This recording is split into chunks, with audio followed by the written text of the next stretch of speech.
start. This is a time and place set for the Governor's Workforce Development Board Barriers and Underserved Population Subcommittee. My name is Don Soderberg, Chairman. I will ask Tiffany Vasquez to do a roll call and confirmation of quorum. Chair Soderberg, Here. Aubrey Barnum, George Galt, Here. Haith Johnson, Here. Kevin Landry, Present. Ken Lawson, Present. Jerry Merritt, Present. Michael Yoder, Present. Cam Green, Dr. Tiffany Tyler Garner. Present. Tiffany Vasquez, Office of Workforce Innovation. For the record, I hereby affirm that this April 23rd Governor's Workforce Development Board Barriers and Underserved Population Subcommittee meeting has reached a quorum. I further affirm that the agenda and notice for this meeting was properly posted pursuant to Nevada's open meeting law, NRS 241020. Thank you. According to the agenda, we'll hold the floor open for the first public comments. Members of the public are invited to provide comments at this time. No action may be taken on any matters during public comments until the matter itself has been included in an agenda as an item for possible action. Are there any members of the public online who would like to address the subcommittee? Hearing none, we will go to item 5 for possible action. Approval of the October 24th, 2024 October 23rd, 2024 meeting minutes. Before I get into the discussion on that, I'd like to ask Mr. Gardner, we're in a situation where most people that are present were not on the subcommittee for the October 23rd, 2024 meeting. Typically, I have abstained when voting on minutes of meetings that I did not participate in. How do you suggest we proceed on this? This is Deputy Attorney General Gardner.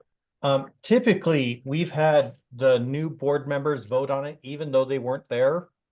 And the reason for that is because sometimes you have like this, where we have a turnover, and so there is no majority, there's no quorum that was there to vote. And the law requires us to have accurate minutes. So typically I've had just the board members, even if they were not there, vote. Okay. Because that's the best we've got, and that we're required to do that. I apologize. It took me a second to get my mute off. For the public comment, could I just read something into the record because this is a virtual meeting? Sure. Okay. Let me just pull it up real quick. For the first public comment, if anybody in the public would like to make a comment, you can look on the agenda. There's a connection to this meeting that you can click. You could also join by telephone. The phone number is 1-669-990-6833, meeting ID 848-6287-8046, password 172243. Sorry, that's a new requirement for virtual meetings, is that we need to read out everything. So sorry about that. Okay, no problem. I would ask Tiffany Vasquez to put that in the beginning of I guess the first public comments on any. Is that, Mr. Gardner, is that for all meetings or just the ones that are only virtual? It is only for virtual meetings, and it is only for the first public comment. The second public comment, you just do it like normal. Okay. Now, when we have our full board meetings, those are typically live, but we do have some people participate by telephone. Does that would not be considered a virtual meeting. Virtual meeting is defined in statute as when there is no physical location. So when you guys do your regular board meeting, you have a physical location, so it's not considered a virtual meeting. Okay, great. So if you could shoot that language to Tiffany V, and we'll insert that in all of our agendas for all of our subcommittees, I guess, from what you're telling us. Is there Yeah, it any- was a change the legislature made last session that it needs to be read out during the first public comment, how people can access the meeting and make public comment. Okay, thank you. And that makes sense. That makes sense. So with that, I will go back to item 4 and ask if there's anybody online who would like to make public comments before the subcommittee. I hear none. Now we'll move to item 5. Members, you have seen copies of the draft meeting minutes of the October 23rd, 2024 subcommittee meeting. I know many of us were not on there, but I would ask that anybody who was at that meeting, if they have any changes or comments to those draft minutes.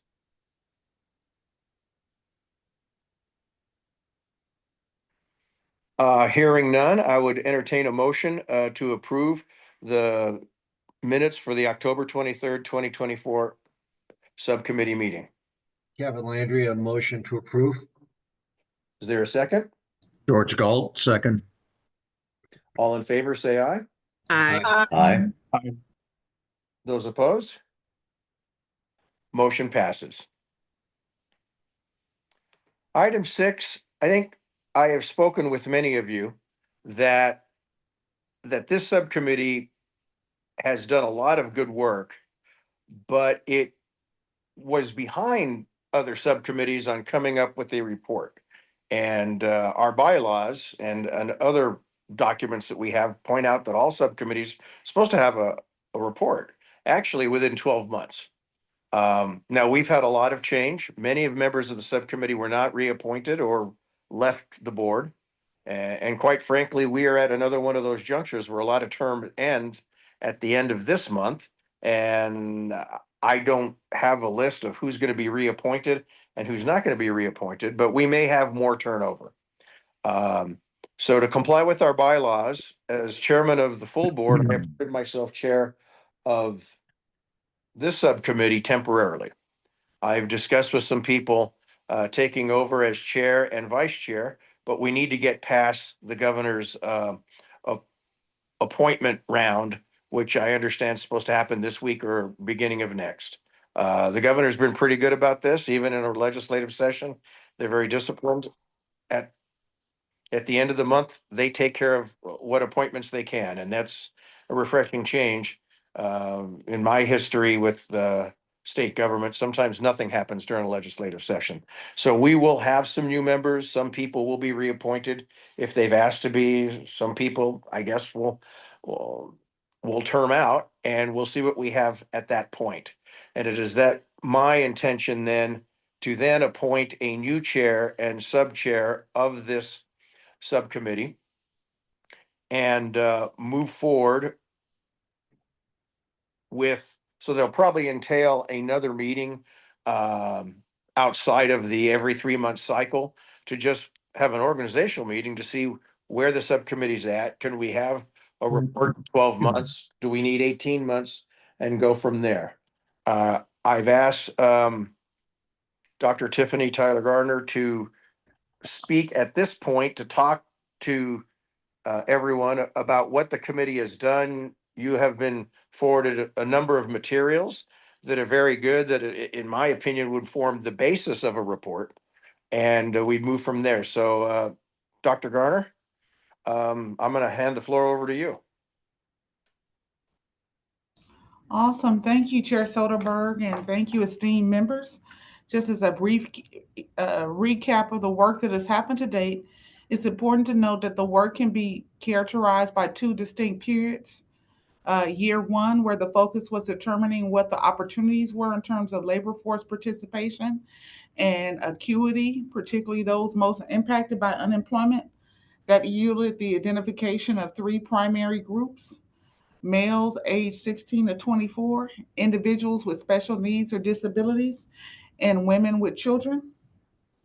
Additionally, there was a commitment made to, 1, monitor for movement as it relates to employment and labor force participation among those groups. So you will note that part of the agenda became a standing report out on the status of the employment and labor force participation for those populations but also a commitment to do some asset mapping and gap analysis.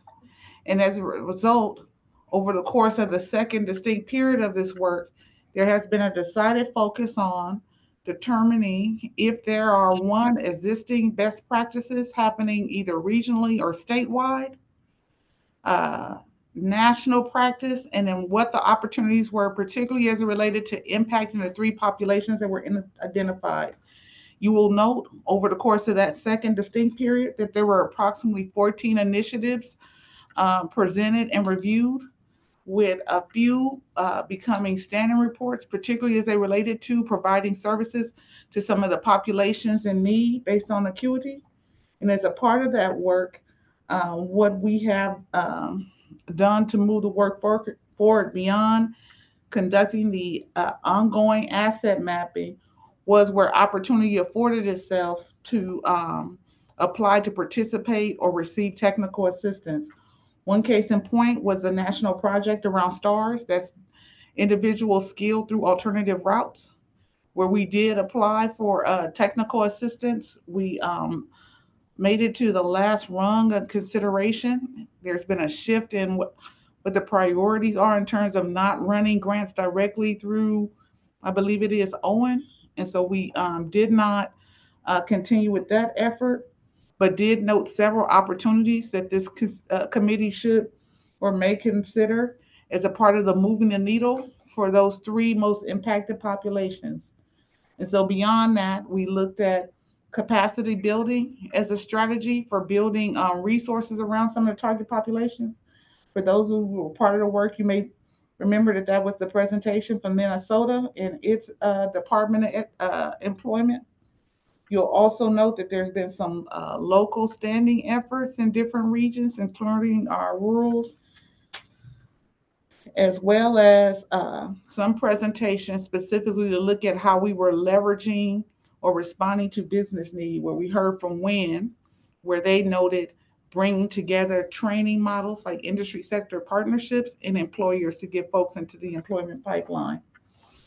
You will note for your consideration today that you've been provided the report that the chief economist typically provides.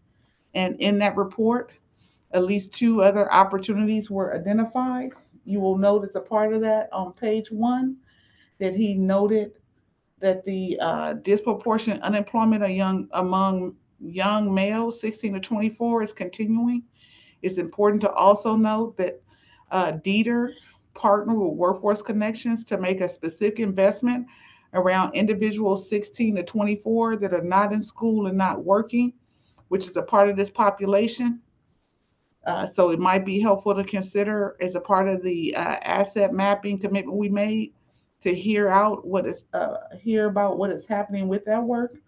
Also, as a part of this report, it was noted that in everywhere but Elko, that individuals older than 65 were another area. And you should note that ARP provides specific services to that population regionally that we might consider having someone come and report out to talk about its impact and how we might leverage it to move the needle there.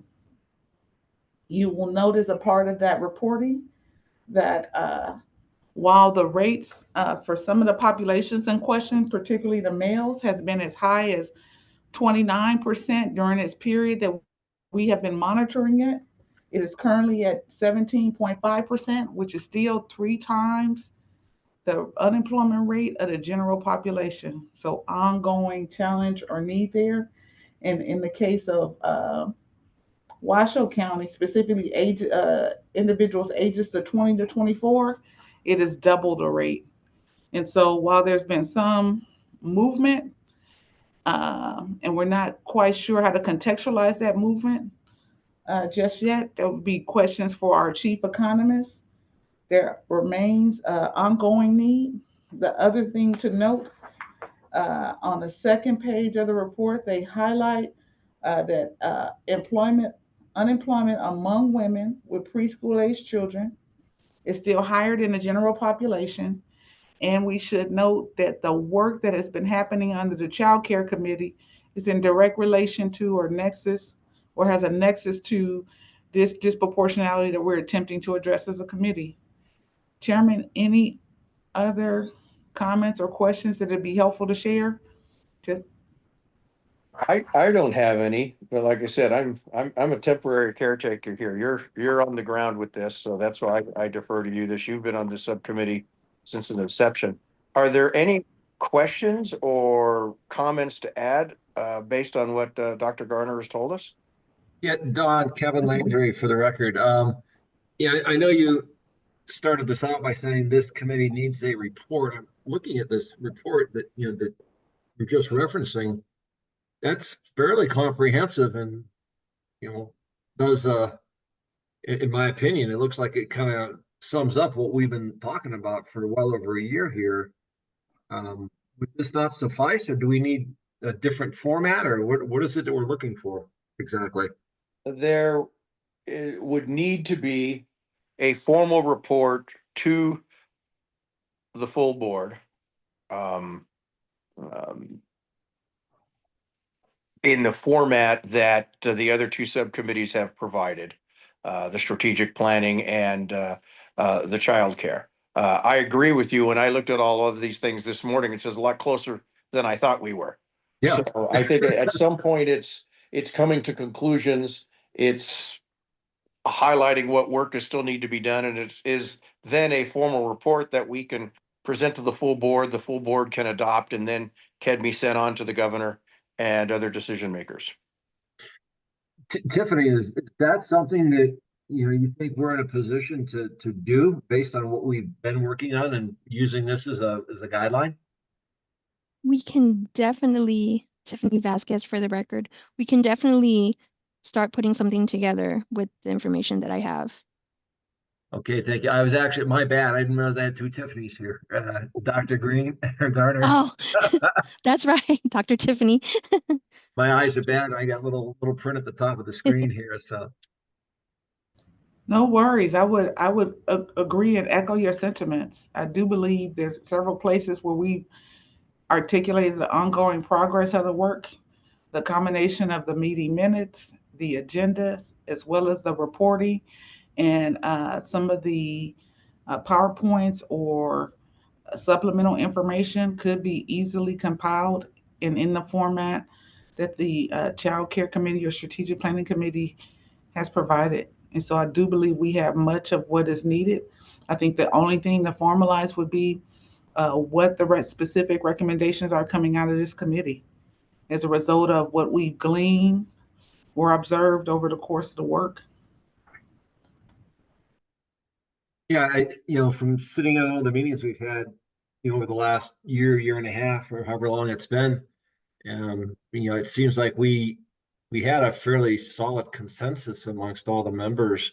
The only thing that I think was a bit surprising to me, being in Northern Nevada, was the Hispanic male is the group that was called out versus the Native American population, which, as I sit on the Northern Nevada Workforce Board, and Milt Stewart and I talk about it regularly every time we're dealing with grants or distribution of grant money. Is we don't see the loud voice coming that says the Hispanic community or the Hispanic male population. We talked about one report from Dieter is the one with the need versus the Native American.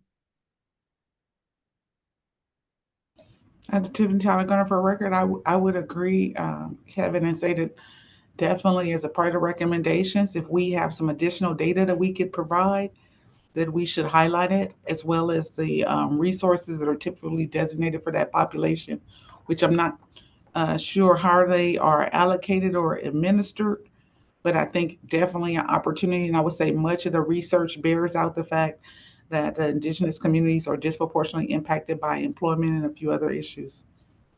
Someone that might be worth talking to offline is we have a travel navigator at Nevada Works.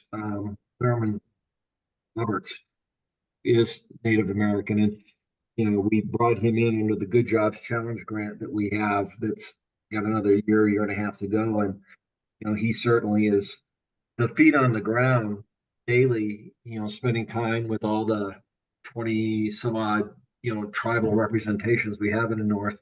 So certainly somebody that I think we can grab for a 1 hour phone call here and there, or even get some discussion going. Agreed.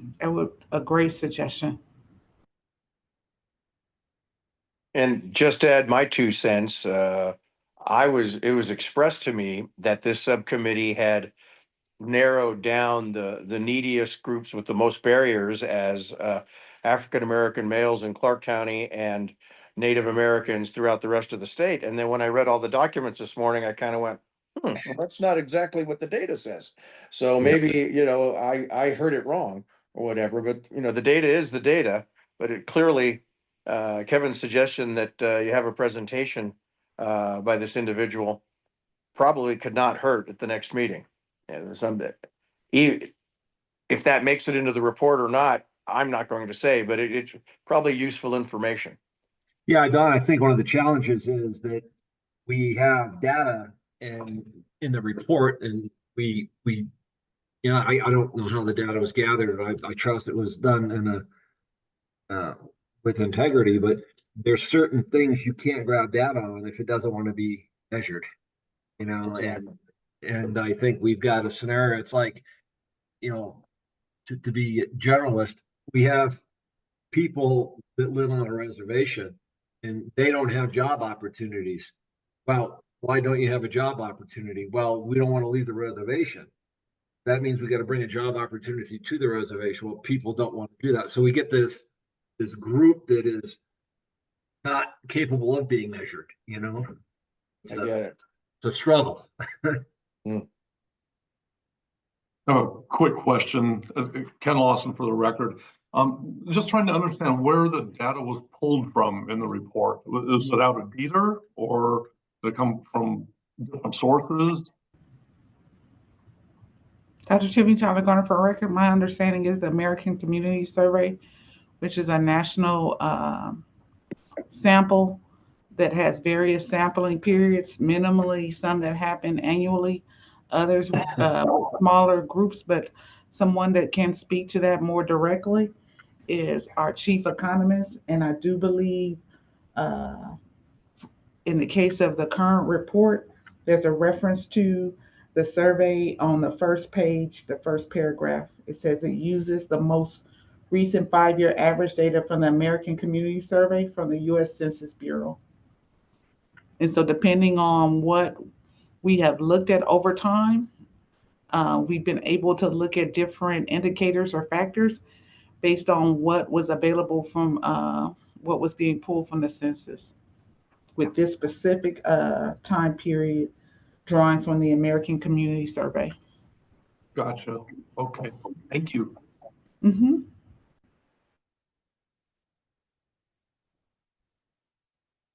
Are there any other questions or comments of Dr. Garner's presentation? Okay, hearing none, I'm going to move on to item 7. Thank you, Dr. Garner. Is David Schmidt with us? I know he was running between meetings and was going to join us late. Has he joined us? I don't see his name. Not yet.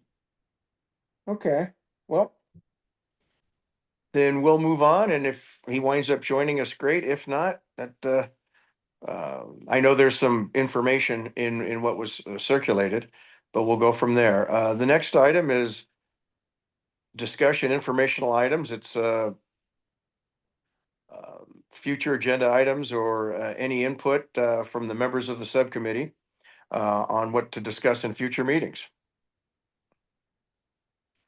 Separate from what Kevin has just raised, is there anything that the members of the subcommittee feel we should be discussing in future meetings? Chair Soderberg, would you have an appetite to follow up on the report provided today with the chief economist and what it suggests in terms of programming or suggestions minimally? A report out on the disconnected youth investment made by Dieter in partnership with Workforce Connections, which would speak to the disproportionate unemployment among individuals 24 and younger, And then also the unemployment among older workers, specifically the AARP senior program, employment program that is in place, to hear kind of what the status is, what the barriers may be, and minimally the need. So if they're serving and it's still disproportionately high, everywhere with the exception of Elko County, a few questions come to mind for me. One, is there something happening in programming in Elko that we can adopt? Or two, is the population the population spread or demographic different that it wouldn't come up as an issue? And then minimally, if these are consistently happening, what is being done and what could be scaled to maybe reduce, are some questions that come to mind for me. But I will defer to you in terms of the thing, and others in terms of what you'd like to explore. I personally think that would be a great topic and very useful moving forward. When that happens, I think it would be helpful to have Dieter's chief economist here. I understand he's busy and he's on every subcommittee. So he spreads himself pretty thin, and that's because he's in high demand. But no, I agree with you. You've got some data that highlights some things, and it'd be hard to move forward with a report until you can drill down on that data and understand what's going on.